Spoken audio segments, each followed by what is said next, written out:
I, like many other people, have dreamed of having a two-post lift in my home garage. The number one reason I bought this house is because it had this detached garage that I could fit a lift in. And after many years, I get to share one of my biggest life goals with you guys. We're gonna install this two-post lift solo if I can. If not, I'll call in some reinforcements. We're gonna do it step by step, play by play with the BendPak manual. So if you're here to learn how to install your own, I can help with that. If you're just here for the journey, well then it should be a good one. Because we also have new tools to go along with our BendPak lift, and I am super excited to have those in my arsenal. The first thing that I want to do is mention that this is not a sponsored lift. I paid full price with my own money. So everything that I say or do is my honest opinion. I'm also going to break down how much I spent on everything to get you guys a better idea on how much something like this actually costs with tax, shipping, tools, supplies, and even wiring if you want to do that yourself too. So let's get started by going back in time and showing you how I got this two-post lift off my trailer solo, because it is heavy at around 1,550 pounds. And the lift has made it home. I have a couple ideas on how to get this off the trailer. Hopefully we only need idea one. So let's start by getting the ratchet straps off and hooking up our engine hoist to see if that's gonna work. Okay, admittedly, this is idea number two. Idea number one was to come in from the side and just pick it up and move backwards. I couldn't reach that far. So idea number two, pick up one side, wheel dolly on the other side, pull it off, lower the other half down, and then pick up the second half, and voila, we should have a lift off our trailer. You know, I thought that was gonna be one of the hard parts, but after feeling how heavy this is, standing the post up might be difficult solo, but we're gonna give it our best go. Also, I did not really plan to keep it on the wheel dollies, but it makes it really easy to move around until we figure out where we want to take it apart. Now, I did have the option to have this delivered directly to my house with a forklift, dropped right where I wanted it, but that was nearly an extra $500, so I figured better to pick it up myself and save the money. So now that we're caught up with how I got the lift here, let's get this thing unwrapped, unpacked, laid out, and organized so we know exactly what we're working with.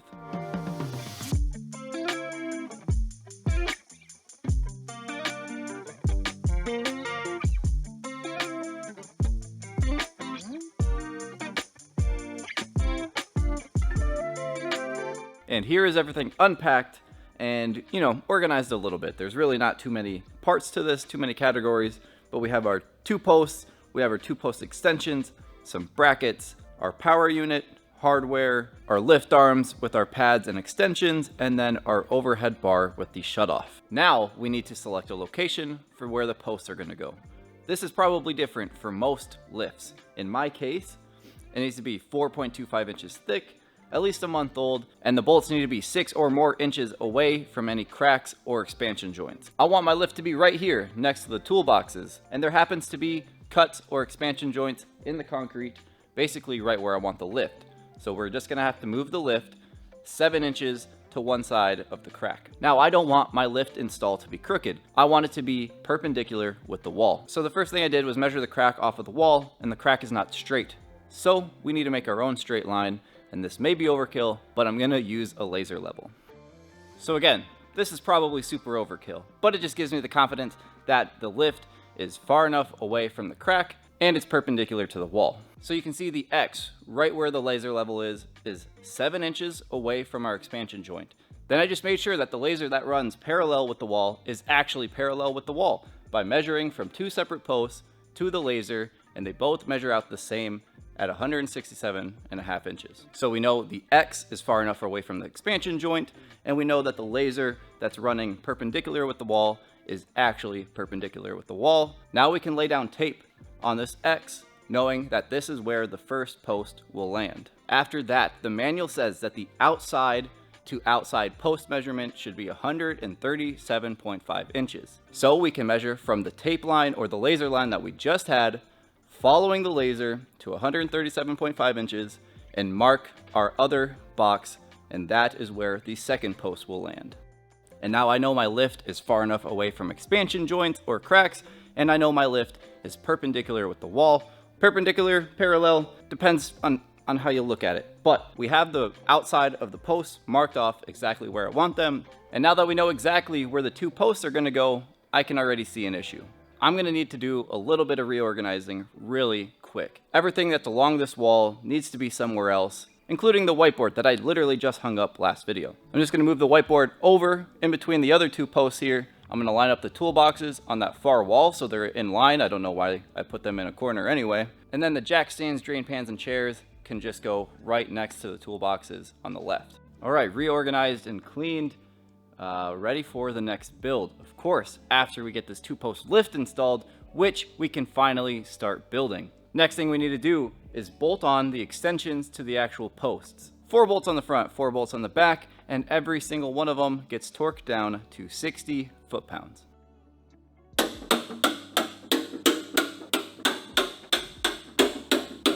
And then right above those bolts that we just torqued down is a bracket held on by 2 bolts, of course, 1 on each side. Now I will say the instructions have pictures, and those are great, but they did not label what bolts go where. They just say to bolt it together, and you kind of just got to figure out what bolts they want you to use. After that, unwrap the hydraulic hose, getting them out the top, and then secure them down 3 ties each side. After those are secure, we're done with the hose for now, so we can wrap it back up, put it back in the post for later. Next up is the 2 brackets that hold the overhead bar. 4 bolts for each of these, and the bolts come from the inside of the post. And now, the part that I have no clue if I can do solo, we need to stand up both of these posts. We're gonna stand up the far one first, just so that one's up and out of the way, before I mess with the one that goes in the middle of the shop. You're supposed to have a forklift or a shop crane to stand these up. I don't have either. I definitely tried. I'm too weak to lift them up solo. I'm gonna try using the engine hoist. I'm gonna try a couple things. We'll see how it goes. Thank God I had my dad come help, because that was heavy with even 2 people. So they're both stood up. We remeasured outside to outside, and it is exactly 137.5 inches. So we are ready to drill our 10 holes. It should be 4 inches into the concrete, and they want you to use the base plate as a guide, and the base plate is 5/8 inch thick. The new Milwaukee drill I bought has a depth gauge to stop you at the right depth. We set it to 4 5/8 inch depth. So we'll see how this goes. 5 holes drilled. We're gonna let the battery charge and the drill cool down. So while we wait for that, we will get these anchor bolts. We'll get these anchor bolts hammered into place. And that is our 2 posts installed. Not the whole lift, just the 2 posts. We got all 10 holes drilled, all 10 anchor bolts installed. They are not torqued yet. We need to do a final level before we torque the bolts down, which I think is like the last step before wiring and filling with hydraulic fluid. So also we installed shims underneath the base plates to get the 2 posts straight in both X and Y axis, I guess I'll say. So next up, before I let my dad go home, we need to assemble the overhead bar and get that bolted up there, because this thing's tall. I don't know why I thought in my head that I could do this solo, because even getting that bar up there, it's not too heavy, it's big. And that is our overhead bar assembled. Now all we have to do is get 2 giant ladders out, 1 on each side, lift it up there together, 3 bolts on each side, tighten it down, and then we are going to call it a night. Okay, next day, and let me tell you what, I am glad that I gave up the whole idea of trying to do this solo, because getting those posts up and even getting that overhead bar up there, that would have been a nightmare to do solo. So if you're planning on doing this and you don't have a shop crane and you don't have a forklift, call for help. Much better, much easier. So our posts are up, our overhead bar is up. Everything is tight except for the base plates. We have not torqued those yet because we need to level our lift heads first, and then we can torque those down, which leveling the lift heads is what is next. I'm gonna use a jack to get each lift head up off the ground 28 inches, and then you lower them down to the nearest safety lock. Once you have that done, you need to run the equalizing cables one at a time. So just start on one side, run it down to a pulley, up to a pulley, over to the other side, and then back down to the lift head, and get those tightened down. And here is how those cables are routed. So it goes from the lift head, down, back up, over the pulleys, and then connects to the other lift head. Now I was mistaken. I thought we were gonna mount the arms next and then get those level. But they actually want us to mount the power unit, run the hydraulic hoses up and over, and then we have one smaller hose that goes from the unit to the side of the post. Now they mention in the instructions cleaning out these hoses before installation, and they list a couple ways of doing it, one of them being compressed air, so that's the way I'm going to do it. And that is both of the hydraulic hoses routed and connected at the top of the lift. Now unfortunately I cannot do the short one, as it seems the fitting is it's not in the hole. It seems like it fell back in, and I currently can't reach it because it's behind the lift head. So instead of lowering the lift head, putting the fitting through, tightening that hose, and then lifting the lift head back up, I'm going to go ahead and get our arms on, level everything out, and just do that after this next step. Now I have one other complaint with the BendPak instructions. My first one was that it doesn't tell you which bolt goes where. You just kind of have to figure it out. I was able to manage that. My second complaint is that there's some inconsistencies between the description online, the instructions, and the diagrams. The description on the website says to use the dual telescoping or the long arms on the rear. There's some diagrams that show them on the front, there's some diagrams that show them on the rear, and then the instructions tell you to put them on the front. Maybe they're reversible and you can do either one and it's just whatever best suits you. I didn't read that anywhere. I could totally be missing it. I'm gonna go ahead and just make the executive decision to put the dual telescoping or the longer arms on the rear for my application. To me, it just makes more sense. So to put our lift arms on, we have a clip at the bottom of this pin. We can slide the pin out, slide our arms in, slide the pin back in, and just like that, put our clip back on, and our lift arms are installed. Don't know if I mentioned this earlier. I'm going to be backing into this lift. I want the front of the car to be pointing towards open shop. So if I ever need an engine hoist to pull an engine, I'm not running into the wall or the toolboxes. Hence why, even though, you know, if I was driving forward, these arms would be backwards. But I have the long arm towards the wall because I'm going to be backing in. Next up, we can put our pads on the lift arms and get everything level. Except for one more thing. The lift pads come with C-clips, which totally makes sense so that they don't pop out. But the thing is, like, if you want to easily remove them and then put the stack adapters on top, you'd have to go underneath, remove the C-clip to remove them. So I don't know if it's technically right or allowed in the rulebook, but I'm going to be running the pads without the C-clip so they're easily removable, so I can put the adapters on later if I want to. Now the last thing we need to verify before we level our lift heads is make sure that our posts are parallel with each other, perpendicular with the ground, and that the overhead bar is also perpendicular with the post and parallel with the ground. I'll put up a diagram. We got to just measure 4 different measurements, make sure that the 2 across post to post are the same, and make sure the 2 measurements overhead bar to the ground are the same. If they are the same, you're good to go. Move on to the next step. If they are not the same, you need to shim the posts until they are. So with the help of my lovely wife, we have verified that the 4 measurements that we needed to take are all equal, well, to the one that matters anyway. So A and B are equal and C and D are equal. So our posts are parallel with each other, and then the overhead bar is parallel with the ground. There is one thing I want to do before we start leveling the lift heads, and that is to get the equalizing cables tight. Right now they're pretty loose, they wiggle a lot. I feel like they should probably be tight. Now I have one wrench that is straight and one wrench that is offset at like 45 degrees, and that's really helping in this tight space that they give you here to tighten these nuts. Now personally, I think that they pre-installed my equalizing cables backwards because the picture shows the really long threads coming from the top, whereas my really long threaded equalizing cable was pre-started or pre-threaded from the bottom. I don't think that's really going to matter in getting them tight and getting them equal, but just funny how my lift just doesn't match the diagram. So I'm going to start by getting the 2 nuts on the short side tight, and then we can go to the side with the long threads and start adjusting that bottom nut.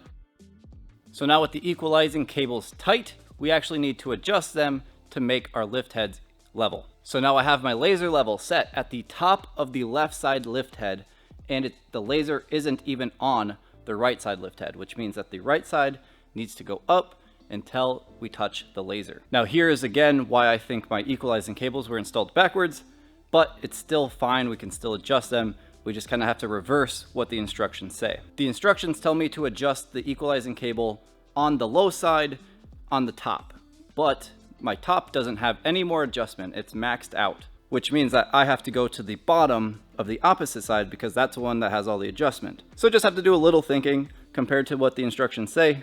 It's really fine. You know, it says adjust the top of that side. There is no adjustment over there, so I have to adjust the bottom of the other side. Unfortunate, but easy to figure out. Okay, note to self, or not to me, I guess, note to you if you're following this and you're installing your own 2-post lift. If they install your equalizing cables backwards, flip them before you continue, because it makes it a lot harder right now. So since I'm out of adjustment on the top, I'm adjusting the bottom. In my head, that sounded really easy. Unfortunately, what I did not consider is that there's no part of the cable for me to hold to prevent it from twisting. So I'm trying to tighten the nut, but instead of tightening nut, it's just twisting the whole thing. So let me show you how I circumvented that. First off, this is what one should look like, right? You have this metal piece at the top and you can fit a wrench on it to hold it. So while you tighten the nut, you're tightening the nut rather than spinning the whole cable. So now you can see the dilemma on the other side is I do not have access to the bottom to adjust that. So what I've been doing instead is holding the threads with a channel lock, tightening the nut, releasing tension with the channel lock, turning it back, and then re-gripping the threads. So yes, this is messing up the threads, unfortunately. But the other option was undoing all of the work with the equalizing cables and routing it the correct way, which probably would have been better, but here we are. And now finally, after all of that drama, our lift heads are level. You can see the green laser on top of the left side, and you can see the green laser on the top of the right side. On top of that, our equalizing cables are tight. So now we can put the little rubber covers on these and move on to the next step. Don't forget to tighten that second nut on those equalizing cables. The first nut is to set the tension, the second nut is to keep the first nut from backing off. After that, we are finally ready to torque down our base plates. We were waiting to torque them down until we made sure the posts, the overhead bar, and the lift heads were level. However, there's one adjustment that I'm going to make before we torque our base plates down. The instructions make no mention of this extra bracket that I got, taking a random guess that it's supposed to go in this middle bolt here. And the bracket is to hold those extension or those adapters. So I'm going to take that middle nut off, put this bracket on, and then we can torque down our nuts.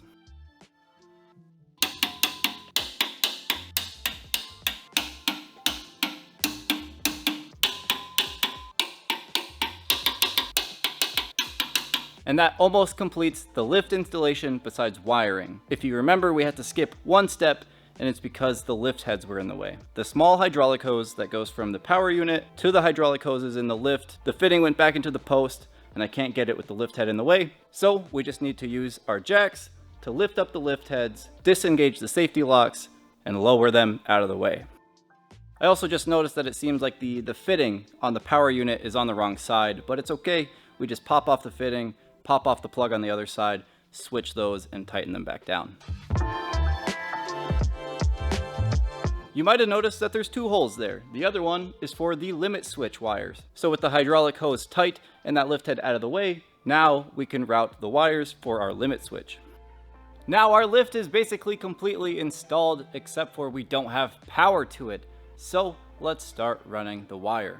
While I run this wire, let me give you a couple warnings. One, I'm not a licensed electrician. I should probably not be giving you any advice on how to do this. So don't do as I do and hire an electrician. Warning number two, the wiring I'm about to run is not going to be up to code because currently I'm not going to be running it through conduit. Eventually, all of the wiring in this shop will have to come down for me to put up the walls when I actually go to finish this shop completely. So I thought it would be silly for me to run everything in conduit, cut it all to length, because maybe in the future when I put up the walls, I might want to route it all differently. So again, I'm just showing you what I'm doing. It doesn't mean that you should do what I'm doing. With our wiring routed, it is time to mount our box to hold our switch. The pictures on BendPak's manual show that it is mounted directly to the lift. I'm not exactly sure how they want you to do that. They don't specify. I'm going to use a self-tapper screw and screw it in, and then if I need to, I will cut off any excess on the back. That way it doesn't hit the lift arms while I'm raising it. Switch box mounted. There's no way that I broke 3 self-tapper screws doing that. Not 0% chance at all.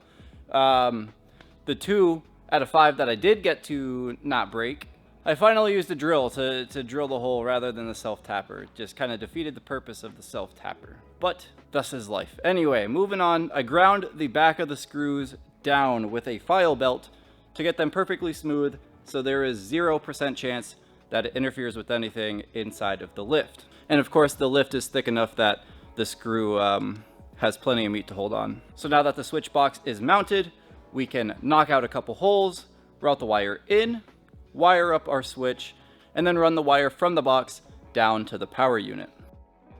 I mistakenly bought the wrong switch for the box and faceplate combination that I have, or I bought the wrong box and faceplate. Either way, instead of buying the correct stuff, I just modified what I had. I just had to cut off the top and bottom tabs, leaving only the center two. That way I can screw it onto the faceplate and then screw it into the box. Is it correct? I don't know.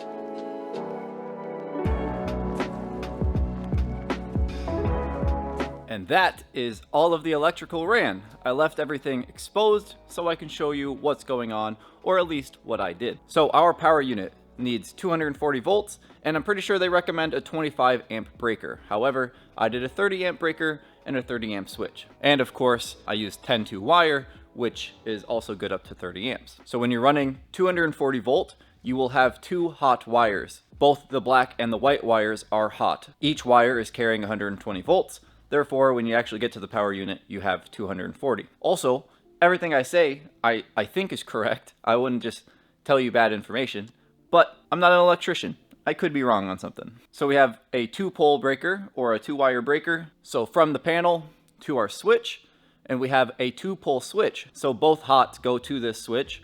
I did black on top, white on bottom. Don't know if it matters. The switch does have a spot for the ground. So I twisted 3 ground wires together, one from the panel, one that goes to the power unit, and then the third one connects the 3 and connects to the switch. And then from the switch to the power unit, and then really you just connect the wires. There's a black wire, a white wire, and a green wire. The green is ground, white to white, black to black. The only additional thing in here is the limit switch, which just has 1 wire that goes up and 1 wire that comes back. I don't think it matters which wire you send power through. I think it's just the switch connects the power. So 1 wire is going to carry power up, 1 wire is going to carry power back. One's blue, one's brown. It doesn't matter which one goes where. So introducing that limit switch, we have the ground goes to ground, white goes to white, but in this case, the black or the power wire is going to go, in my case, to the blue limit switch wire, and then the brown limit switch wire that comes back is going to be the one that connects to the button, so that when you push the switch, it has to go through both the light switch I installed and the limit switch. So if either the limit switch is off or the light switch is off, it disconnects power. So now currently, I think the wiring is done, except for obviously I got to put everything back in the box. But we want to test everything first so that, if something's wrong, I don't have to take all the screws off again to fix it. So currently, the light switch is off. So when I go flip this breaker, we should have power to the light switch, but not to the power unit. So let's go flip this breaker and hope nothing sets on fire. I do have a fire extinguisher, so if I did something wrong, I can put the fire out. 30 amp breaker on. Nothing's on fire so far. The light switch is off, so this should not do anything.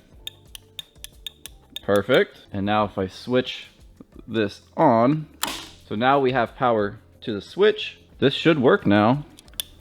It doesn't. I wonder if our limit switch is not activating, or did I wire it wrong and we flipped the breaker? Let's go find out.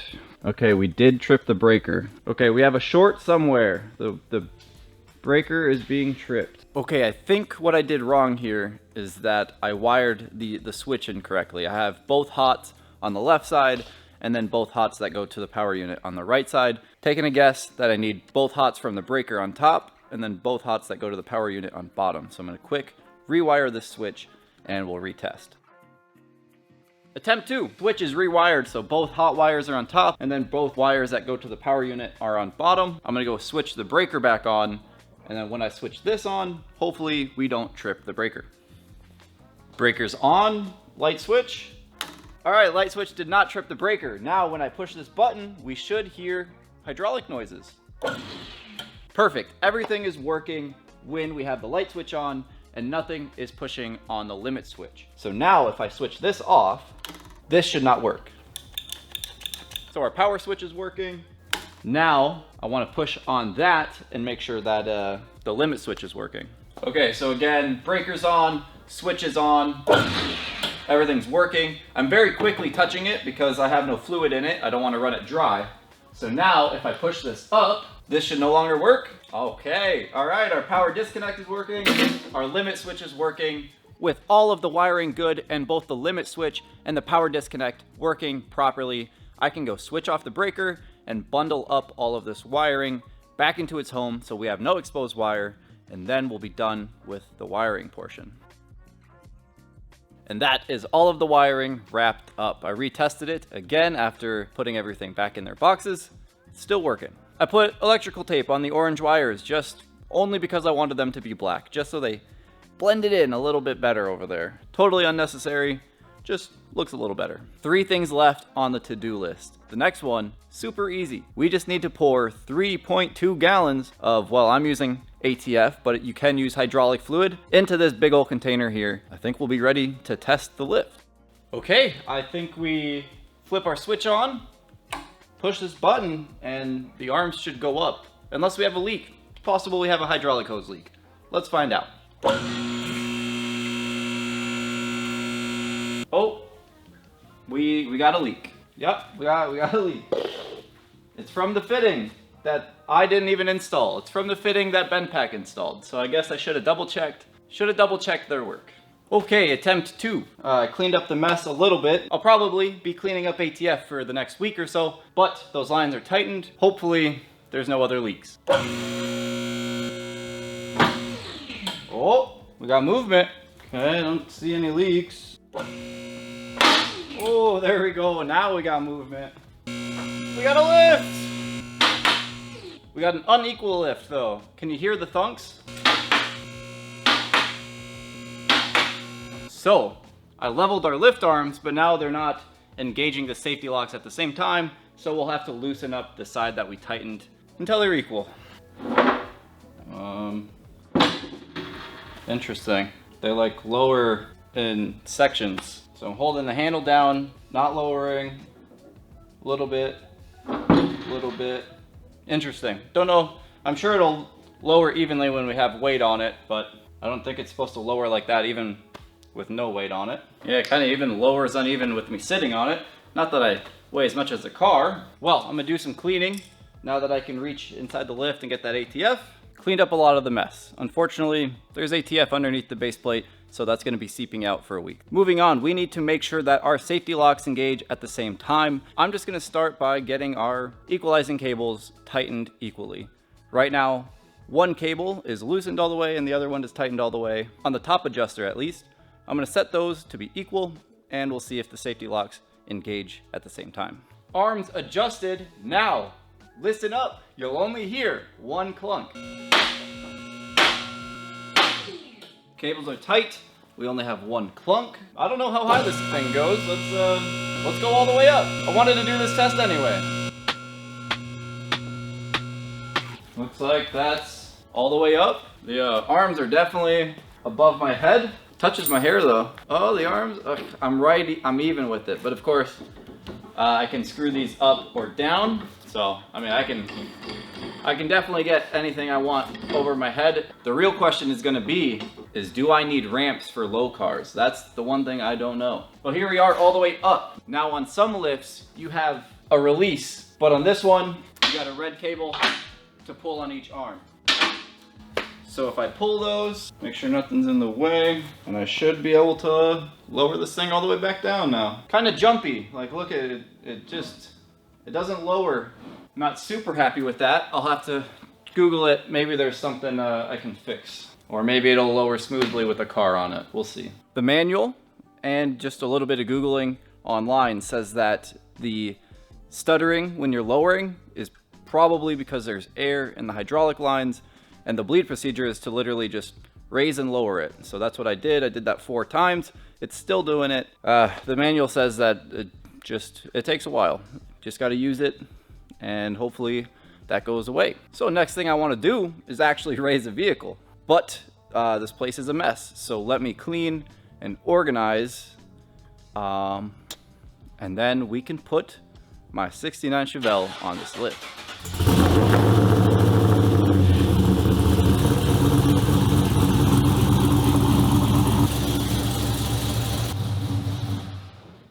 Okay, a little bit of bad news. The toolboxes are not gonna fit where I want them. Not even close. Even with just the Chevelle. No, the Chevelle's a pretty big car, but I still need to go backwards, and I'm about a foot away from the toolboxes. So I'll be right back when I reorganize again and the toolboxes are out of the way. Well, that was a giant detour. What started with needing to move the toolboxes over so that I had enough room to back the Chevelle up another foot or two, turned into cleaning and reorganizing basically the entire shop. So, you know, I filmed a little bit of a before, but on this half of the garage, but here is an after. But we are finally ready to use the lift for the first time here. I need to back the Chevelle up another foot or two, and then we can get the arms underneath, get them situated, and see if this thing will lift the car and hold it and not tip over. Gonna be honest, this is my first time lifting a vehicle with a 2-post lift. Kinda nervous. Okay, shake test. Oh, it's sturdy. Kind of wobbles a lot front to back though. Side to side, super sturdy. Front to back, pretty wobbly. Don't know if that's right, don't know if that's good. Well, all the arms are in place. It passed the shake test. Time to go up. So here is underneath my 69 Chevelle. Me and my dad bought this 6 or 7 years ago, tore it completely apart, and redid basically everything. New suspension, new brakes, LS3 swap out of a 2010 Camaro SS, 6L80E out of the same 2010 Camaro SS, 355 Posi. It's got a full hooker Blackheart exhaust setup, I believe it's called, from the headers all the way to the exhaust tips. And the first thing that I want to do with my new lift is change its oil. And if I'm changing the oil and I have a 2-post lift, well, I'm not doing it anywhere near the floor. We're doing it with the proper tools. And we have 3 tools to put together here. We have an oil extractor, oil drain pan combination for the lift. We have a transmission jack, of course. One of the biggest benefits of this is being able to do transmissions easier, so you know I have to get a transmission jack. And the last one is a hoist stand. This can be used for a lot of different things. Suspension, holding up the car so that if it's unbalanced, it doesn't fall on you. Raising and lowering, maybe a rear diff if you're doing one. This thing will come in handy for sure.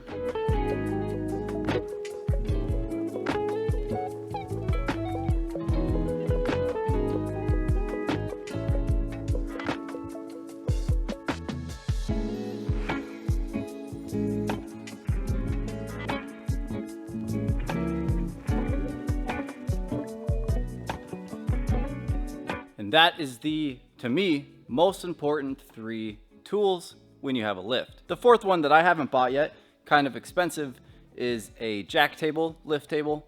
It's the table that can support a lot of weight for you to lower like subframes on, or transmissions or rear diffs, to be honest. Now this is exactly why I bought this lift. Not necessarily for oil changes, it is a bonus, but so I can bring you guys along with me. The past 3 builds I've done, I haven't been able to share with you half of the fun, which is underneath the car. But now you can be under here, you can see, I can get work done faster, and we're both happy, especially covered in oil. Not many miles on this oil, but it has been a year since it's been changed, so probably about time. Now at this point, we are done with the lift install. It's obviously working very well. I did tell you guys that we were gonna go over the prices, which we'll do right after this oil change.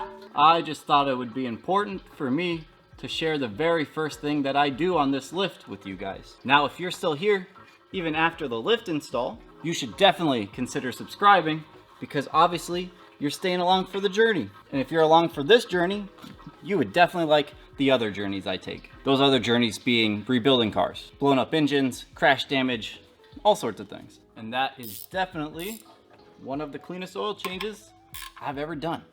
So thank you, Lyft. Again, if you're new here, consider subscribing. If you're not new here, consider going to ShawnzeyRacing.com and buying a t-shirt so that the credit card company does not come and confiscate everything that I own. If you're Valvoline, consider sponsoring me, because I'm doing some pretty cool stuff, or at least I think I am, and I love using every one of your products. And now that I'm pouring in the last quart and this oil change is done, let's go over the price that I paid for everything to give you a better idea of what it's gonna cost. Starting off with the price of the lift. This price can vary a lot, literally from $3,000 to $12,000 depending on what brand and what specs you pick. The lift that I picked, including the price of the lift taxes and shipping, $3,820. Coming over to install, this is probably the second most variable category, depending on whether you're paying somebody else to do it or if you're doing it yourself on what tools that you have lying around. I had to buy 3.2 gallons of ATF, that was $90. I had to buy lithium grease, that was $10. I bought a rotary hammer drill and a concrete drill bit for $255, and all of the wiring supplies that I bought was $270. Obviously, if you're hiring an electrician, that could be anywhere from $500 to $1,000. It depends on where you live, depends on who you hire. If you already have a rotary hammer drill laying around, you can save $230. Or if you don't buy a Milwaukee one like me, you can save a lot of money that way. Or you could go the other way and hire someone to install it. I actually did not get any quotes on this. I have no clue how much that costs. If you happen to know how much a lift install costs, leave it in the comments so other people know, and I'm curious too. So the total that I spent on install, again, including taxes, $620. Coming over to tools. These are tools that you're not using to install, rather tools that you're using with the lift. I bought a transmission jack for $190, an oil drain for $130, and a hoist stand for $65. The brand that I bought was Vevor, so it's pretty cheap. You can get it on Amazon. If you're buying Snap-on stuff, you can probably spend up to $1,000, $2,000. Snap-on stuff is expensive. But since I bought Vevor, I only spent $385. Last category, options. Now I actually did buy truck pads. I haven't been billed for it yet because they haven't shipped, so I didn't include it in the final price, but the truck pads, $155 from BendPak. Delivery, $465 for residential forklift delivery. If you don't have a way to go pick up the 1,545 pound lift with a car trailer like I did, you might have to fork over the $465 for that. Finally, bringing us all the way over here to our total. This total is without the truck pads that I haven't gotten yet. $4,830. Doing the install myself, doing the wiring myself, buying the lift, buying the tools, no options included. However, I do have the prices written down with the options. So if you buy the truck pads or the cradle adapters, $4,985. If you do both of these options, $5,450. And that is the price that I paid. Well, this price is $4,830 to have my 2-post lift so I can bring you guys along for the journey. So I really appreciate you guys for joining me on the journey. There's just one last thing that I need to do in this video, and that's take a really cool photo.